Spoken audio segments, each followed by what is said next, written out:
حتی قاتلای زنجیره‌ای هم مامانشون دوست دارن. پس نمیشه از معرفی کتاب بر روز مادر گذشت. کتاب نامه به کودکی که هرگز زاده نشد. این کتاب هم برای کسانی که علاقه‌مند به فرزندن، هم برای کسانی که دوست ندارن فرزند به دنیا بیارن کتاب مناسبیه. به خاطر اینکه به صورت نامه برای فرزندی نوشته شده که مشخص نیست که به دنیا میاد یا نه و از هر دو سوی مزایا و معایب فرزند آوری تو این کتاب میگه. کتاب دفترچه ممنوع. این کتاب داستان زن میانسالی رو روایت میکنه که نماد زنان جامعه سنتیه که هویت خودشون رو زیر بار فشارهای مادرانه، همسرانه و جامعه مردسالارانه از دست دادن و حالا شخصیت کتاب یک دفترچه خاطراتی میخره که این امر موجب موشکافی زندگیش و یک بازنگری دیگه میشه. کتاب مادر بدجنس من. مارگارت اتوود، نویسنده فعال سیاسی و فمینیست معروف که با اثرش سرگذشت ندیم معمولا شناخته میشه، تمام آثارش یک فضای زنانه دارن و همشون برای کادوی روز مادر یا روز زن انتخاب مناسبی هن. اما تو این اثرش مادر بدجنس من یک داستان کوتاه رو روایت میکنه. از زبان دختری روایت میشه که مادر عجیبی داره که برای همسایه‌ها معجون درست میکنه، پیشگویی میکنه، شبا با یه خانومی مکی دعوا میکنه و یه کاراکتر خیلی جالب و عجیبی داره و میخواد بگه که مادرها فرقی نداره چه شکلی باشن، مادر در متفاوت ترین حالتشون هم مادرن. یک داستان شیرین و متفاوتی رو میاد روایت میکنه. کتاب مادر داستان زنیه که سرشون رو به صورت ناگهانی و بدون اطلاع قبلی ترک میکنه و زن برای حفظ آبرو و اون حس حقارتی که داره این موضوع رو از همه پنهان میکنه و به صورت تنهایی از بچه‌هاش و حتی مادر شوهرش مراقبت میکنه و وانمود میکنه که همسرش به مسافرت رفته و حتی از طرف اون یه سری نامه هم برای خودش مینویسه. این کتاب داستان فداکاری‌های مشترک بین تمام مادران جهان رو داره روایت میکنه. کتاب دعا برای ربوده شدگان. داستان دختری روایت میکنه که در دنیایی به دنیا میاد که دختر بودن خطرات زیادی داره، مردا هم از شهر عزیمت کردن و واندای مواد مخدر اون شهر رو اداره میکنن و مادرها برای اینکه دخترانشون رو از گزند این قاچاقچیان در امان نگه دارن اونا رو به شکل پسر در میارن.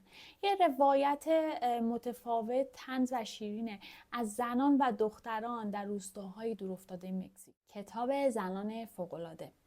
چون که زنان همه مادر نیستن، این کتاب در مورد زنانیه که مجردن، پرهیزکارن، همه همیشه برای درمان درداشون، قصه خوردناشون پیش اینا میان ولی توجه چندانی به این زنان نمیشه و داستان یک دختر در همین احوالات که در همسایگیشه که زن و مرد جوون ساکن میشن و این امر باعث یک سری تغییرات چشمگیری در زندگیش میشه. خب بریم سراغ یه سری پیشنهادات غیر داستانی برای روز زن.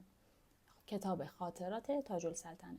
تاج السلطنه که از زنان پیشرو و روشنفکر تاریخ معاصر، دختر ناصرالدین شاه بود، عضو انجمن حریت نسوان بود، از مدافعین مشروطیت بود، تار و ستار مینواخت، با عارف قزوینی و میرزا عشقی در ارتباط بود و خیلی چیزای دیگه و خوندن خاطرات همچین زن پیشرویی میتونه خیلی پیشنهاد جالبی باشه. کتاب چادر کردیم رفتیم تماشا.